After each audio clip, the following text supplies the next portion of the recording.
Hi friends, எல்லோரும் எப்படி இருக்கீங்க? நீங்கள் என்னோடய சேனலை ஃபஸ்ட் டைம் பார்க்குறீங்கன்னா மறக்காமல் சப்ஸ்கிரைப் பண்ணிக்கோங்க. வாங்க வீடியோக்குள்ளே போகலாம். இன்றைக்கி நான் குட்டியோட ஃபுல் டே ஃபுட் ரொட்டீன் தான் அவங்கக்கிட்ட ஷேர் பண்ணிக்க போகிறேன். இன்றைக்கி குட்டி மார்னிங் எந்திரிச்சதுமே ரொம்ப ரொம்ப சுறுசுறுப்பாக எந்திரிச்சிட்டாங்க.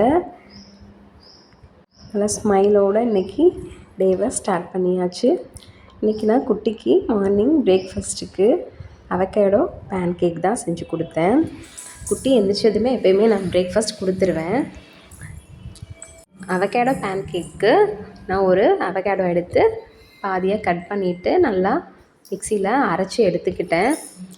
அப்புறம் ஒரு ஹாஃப் பனானா எடுத்து அதையும் போட்டு நல்லா மசிச்சுக்கிட்டேன்.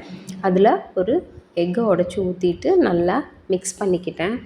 அவகேடோ குழந்தைங்களுக்கு ரொம்பவே நல்லது. இதில் நிறைய விட்டமின்ஸ், ஃபைபர்லாம் இருக்குது. அவங்களோட ஸ்கின்னுக்கு, ஹார்ட்டுக்கு, ஹெல்த்துக்கு இது ரொம்பவே நல்லது. இதில் நிறைய நியூட்ரியன்ஸ் இருக்கிறனால அவங்களோட ஹெல்த்துக்கு இது ரொம்ப நல்லது. இது ஒரு லைட்டாக கசப்பு தன்மை இருக்கும். ஆனால் நம்ம இதை குக் பண்ணிட்டோன்னா அது அவ்வளோவா தெரியாது. சாப்பிட ரொம்பவே நல்லாயிருக்கும்.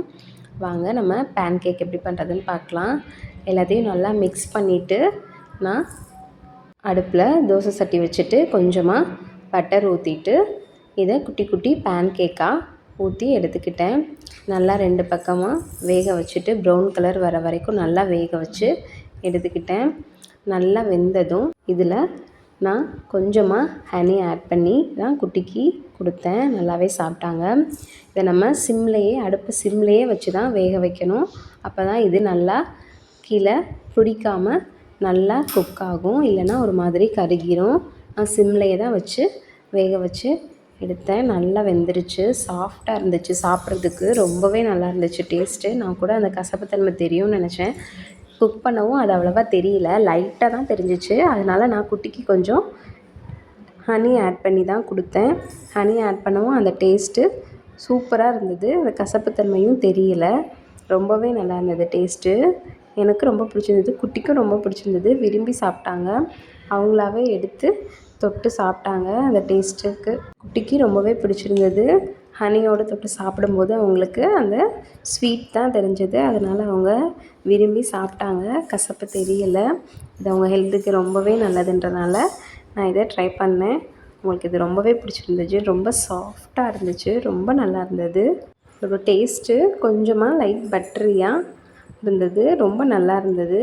இதோட ஹனியோடு சேர்த்து சாப்பிடும்போது அவங்களாவே எடுத்து சாப்பிட்டாங்க. ஹனி ஊற்றுறனால அவங்களுக்கு பிடிச்ச மாதிரி நம்ம பண்ணி கொடுத்தோன்னா அவங்களாவே எடுத்து சாப்பிட்ருவாங்க. இது அவங்களுக்கு ரொம்ப பிடிச்சிருந்தது. நான் கூட சாப்பிட மாட்டாங்களோன்னு நினச்சேன், அந்த கசப்பு டேஸ்ட்டு லைட்டாக தெரிஞ்சதுனால. ஆனால் அவ்வளோவா தெரியல. அவங்களுக்கு ஹனியோடு சாப்பிடும்போது அது ரொம்ப பிடிச்சிருந்தது போல். அவங்களாவே எடுத்து சாப்பிட்டாங்க. கொஞ்சம் தான் சாப்பிட்டாங்க. அதுக்கப்புறம் நான் தான் அவங்களுக்கு ஊட்டி விட்டேன். சாப்பிட்டாங்க எல்லாத்தையும். அப்புறம் ஒரு 1/2 அன் ஹவர் கழித்து குட்டிக்கு நான் பாயில்டு எக்கு கொடுத்தேன். அது நான் எப்போயும் டெய்லி ரொட்டீனாக கொடுக்குறது தான். அவங்களாவே அதையும் எடுத்து சாப்பிட்ருவாங்க. அவங்களுக்கு பிடிச்ச மாதிரி நம்ம பண்ணி கொடுத்தாலே அவங்க சாப்பிட்ருவாங்க. எக்கு அவங்களுக்கு பாயில் பண்ணால் மட்டும்தான் பிடிக்கும். ஆம்லேட்லாம் போட்டு கொடுத்தா அவங்களுக்கு பிடிக்காது. இந்த மாதிரி கொடுத்தா தான் அவங்க சாப்பிடுவாங்க. அதனால் நான் அவங்களுக்கு டெய்லி ஒரு எக்கு பாயில் பண்ணி கொடுத்துருவேன், ஒயிட் மட்டும். ஸோ அவங்க அதை விரும்பி சாப்பிட்ருவாங்க. விளையாண்டுகிட்டே பேசிக்கிட்டே அவங்க சாப்பிட்ருவாங்க. ரொம்ப ஃபாஸ்ட்டாகவே அதை ஃபினிஷ் பண்ணிடுவாங்க. டெய்லி ஒரு எக் நம்ம குழந்தைங்களுக்கு கொடுக்குறது ரொம்பவே நல்லது. எக்கில் நிறைய ப்ரோட்டீன்ஸும் நியூட்ரியன்ஸும் இருக்கிறனால அவங்களோட ஐஸ்க்கும், ஹார்ட்டுக்கு, ஹெல்த்துக்கு ரொம்பவே இது நல்லது. அதனால் நான் டெய்லி ஒரு எக் அவங்களுக்கு கொடுத்துருவேன். அவங்களும் நோ சொல்லாமல் வாங்கி சாப்பிட்ருவாங்க. டெய்லி கம்பல்சரி கொடுக்க மாட்டேன். ஒரு 3 டேஸ் கொடுத்துட்டு ஒரு 1 டே மட்டும் நான் ஸ்கிப் பண்ணிவிட்டு அடுத்து திரும்ப 3 டேஸ் கொடுத்துருவேன். ஏன்னா தொடர்ந்து டெய்லி கொடுத்தோன்னா அவங்களுக்கு அது நோ சொல்லிடுவாங்க அவங்களாவே. ஸோ அதனால் நான் ஒரே ஒரு நாள் மட்டும் ஸ்கிப் பண்ணிவிட்டு அப்புறம் திரும்ப 3 நாள் கொடுத்துருவேன். அதுக்கப்புறம் அவங்களுக்கு ஒரு 1/2 அன் ஹவர் கழித்து எக்கு சாப்பிட்டுட்டு நல்லா விளையாண்டுட்டு 1/2 அன் ஹவர் கழித்து பொமேகிரானட் ஜூஸ் தான் நான் போட்டு கொடுத்தேன். ரொம்ப நாளாக பொமேகிரானட் ஜூஸ் நான் போட்டு கொடுக்கல அவங்களுக்கு. ஆரஞ்சு ஜூஸ் தான் போட்டு கொடுத்தேன். இப்போ கொஞ்சம் அவங்களுக்கு கோல்ட் அண்ட் காஃபாக இருக்கிறனால நம்ம மாதுளம்பழம் ஜூஸ் கொடுத்தோன்னா அந்த துவர்ப்புத்தன்மை சளியை எடுத்துருன்னு சொல்லுவாங்க. ஸோ அதனால தான் நான் அவங்களுக்கு பொமேகிரானட் ஜூஸ் ட்ரை பண்ணேன். அவங்க ஊடால அது குடிக்கல. அப்புறம் போட்டு கொடுத்தேன், அவங்க குடிச்சிட்டாங்க. ஓகே, ஃபுல்லாகவே ஃபினிஷ் பண்ணிட்டாங்க. அப்புறம் ஒரு 1 ஹவர் நல்லா விளையாண்டாங்க. அதுக்கப்புறம் நான் அவங்களுக்கு ஆஃப்டர்நூன் லன்ச்சு ரெடி பண்ண ஆரம்பிச்சிட்டேன். லன்ச்சுக்கு இன்றைக்கி நான் குட்டிக்கு ஒயிட் ரைஸும் சிக்கன் குழம்பும் தான் வச்சு கொடுத்தேன். அவங்களுக்கு பிடிக்கிற மாதிரி நான் வச்சு கொடுத்தேன். சிக்கன் குழம்புக்கு ஒரு சாப்பரில் நான் ஒரு 4-5 பீஸ் சிக்கன், ஒரு ஹாஃப் பொட்டேட்டோ எடுத்து கட் பண்ணி போட்டுக்கிட்டேன். அப்புறம் 2-3 ஆனியன், ஹாஃப் தக்காளி, 2 சின்ன சைஸ் பூண்டு எல்லாம் போட்டு நல்லா சாப் பண்ணி எடுத்துகிட்டு, சாப் பண்ணதை ஸ்டவ்வில் ஒரு பேன் வச்சுட்டு கொஞ்சமாக எண்ணெய் ஊற்றிட்டு கொஞ்சம் சோம்பு போட்டு இந்த சாப் பண்ணி வச்சுருந்ததையும் போட்டு நல்லா வதக்கிட்டேன். எல்லாம் நல்லா வதங்கிடுச்சு. நல்லா வதங்கினதும் இதில் 2 நிமிஷம் நம்ம இதை நல்லா வதக்கினாலே போதும். இதில் உள்ள வெஜிடபிள்ஸ்லாம் நல்லாவே வதங்கிடும். நல்லா வதங்கினதும் இதில் கொஞ்சமாக மஞ்சத்தூள், மல்லித்தூள், பெப்பர் தூள், தேவையான அளவு உப்பு எல்லாம் போட்டு நல்லா வதக்கிட்டேன். நல்லா வதக்கிட்டு இதில் நான் தேவையான அளவு தண்ணி கொஞ்சம் ஊற்றிட்டு எல்லாத்தையும் நல்லா வேக வச்சுட்டேன். நல்லா வெந்துருச்சு. கொஞ்சமாக கொத்தமல்லி இலை போட்டுக்கிட்டேன்.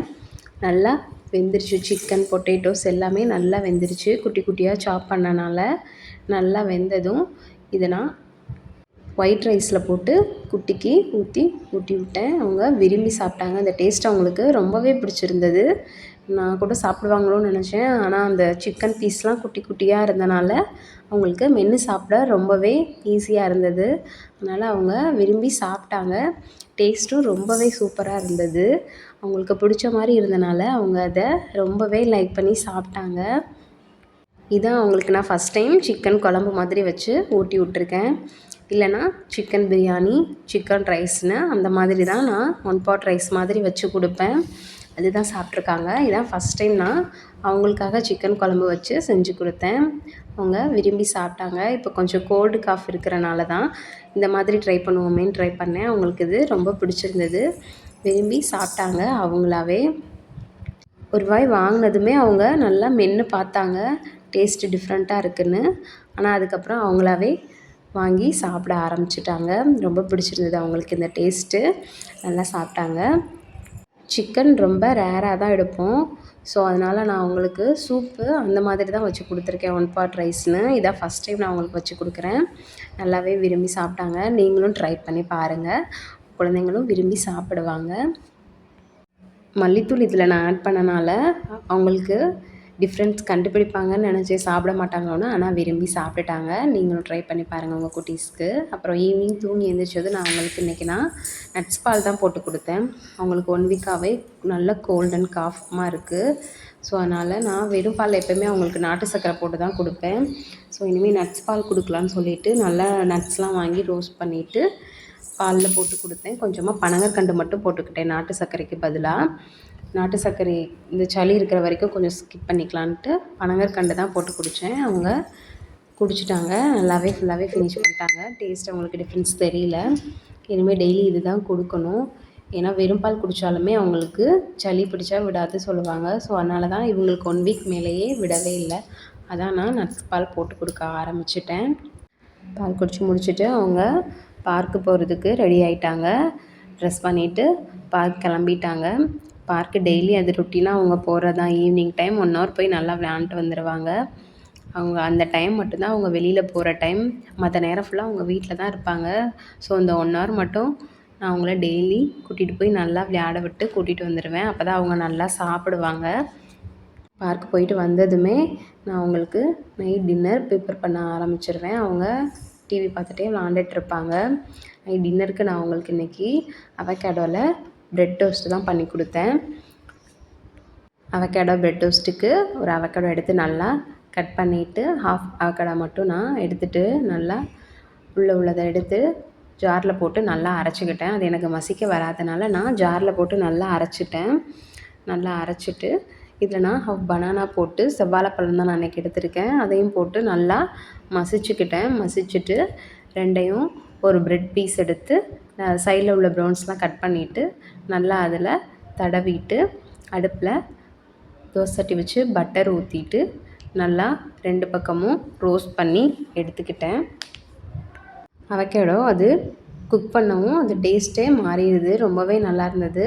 சரி ஓகே, இதுலேயே பிரெட் டோஸ்ட்டும் குட்டிக்கு இன்றைக்கி பண்ணி கொடுத்துர்லான்னு தான் நான் இன்றைக்கி அவங்களுக்கு செஞ்சு கொடுத்துட்டேன். இந்த அவகேடோவோட நம்ம பனானா சேர்க்குறனால அந்த கசப்பு தெரியாது. இந்த பனானா உள்ள ஸ்வீட்னஸ் தான் தெரியும். ஸோ அதனால தான் நான் இன்றைக்கி பனானாவே பிரெட் டோஸ்ட்டுக்கும் சேர்த்துக்கலாம் அப்படின்னு தான் பனானா எடுத்திருக்கேன். அந்த கசப்பை இது காட்டாது. இதோட ஸ்வீட் மட்டும்தான் தெரியும். நல்லா இருந்தது இந்த டேஸ்ட்டும். இதை நம்ம அப்படியே ப்ரெட்டில் சும்மா கூட தடவி சாப்பிட்லாம்.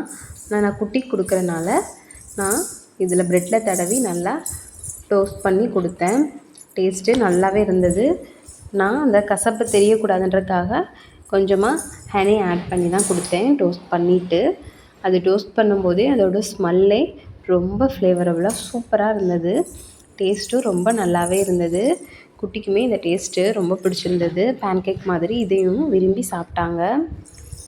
நம்ம அவகேடோவோட பாயில்டு எக்கை ஆட் பண்ணி கூட மிக்ஸ் பண்ணி கூட இதில் தடவி நல்லா ரோஸ்ட் பண்ணி சாப்பிட்லாம். நான் குட்டிக்கு எக்கு மார்னிங் தான் கொடுத்தனால, ஆஃப்டர்நூன் சிக்கன் கொடுத்தனால சரி இப்போது பனானா கொடுக்கலான்னு சொல்லிவிட்டு பனானாவையும் அவகேடோவையும் மட்டும் இதில் தடவிட்டு நல்லா மேலேயும் கொஞ்சமாக பட்டர் வச்சு விட்டு நல்லா 2 பக்கமும் ரோஸ்ட் பண்ணி எடுத்துக்கிட்டேன்.